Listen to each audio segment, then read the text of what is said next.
খানিকটাও করা আমার হয়ে গেছে। দেখেন একদম তেলের পিঠা ভাজলে যেরকম ওরকম করে নিতে হবে। এখন আমি এক এক করে এগুলা এক এক করে দিয়ে উঠিয়ে আমি চামচ দিয়ে উঠিয়ে দিয়ে দিব। আর তেলটা আমি আগের থেকে এখানে চুলে দিয়ে দিছি।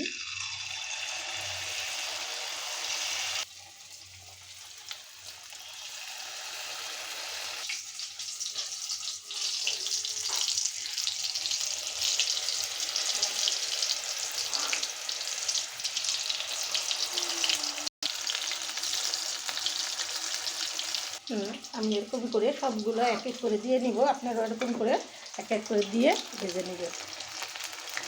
একদম মচমচে হবে।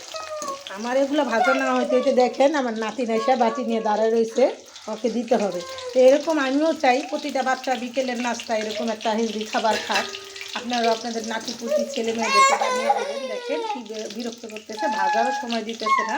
হ্যাঁ, আমি একটু সাদা করে দিয়ে দিলাম। আমার নাতির পাগল হয়ে গেছে, খাওয়ার জন্য পাগল হয়ে গেছে। গরমটা এমন খেয়ে দিলাম, এটা আরও একটু লাল লাল হবে। হ্যাঁ, বাকি কটা আমি এখানে দিয়ে দেবো। আর এরকম করেই আমি সবগুলো ভেজে নেবো। আপনারা এরকম করে ভেজে আমি একটু মাখিয়ে দেবেন। আপনারা চাইলে এটা বেসন দিয়েও করতে পারেন, কিন্তু চাল দেওয়া করলে একটু মুচমুচে বেশি হয়।